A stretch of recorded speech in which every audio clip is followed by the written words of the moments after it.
Bangladesh cricket দলের একজন কিংবদন্তি ক্রিকেটার এবং রাজনীতিবিদ নড়াইল ২ আসনের সংসদ সদস্য এবং সাবেক জাতীয় সংসদের হুইপ মাশরাফি বিন মুর্তজা।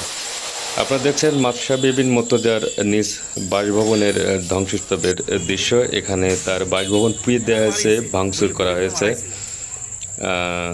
দুর্বৃত্তরা তার বাসভবন ভাঙচুর করেছে, আগুন লাগিয়েছে। মূলত যখন দেশের ছাত্র জনতা এক দফা দাবিতে আন্দোলন করে আসছিল রাজপথে, তখন মাশরাফি বিন মুর্তজা তিনি নিশ্চুপ ভূমিকা পালন করেছিলেন। দলীয় কোনো কারণে হয়তো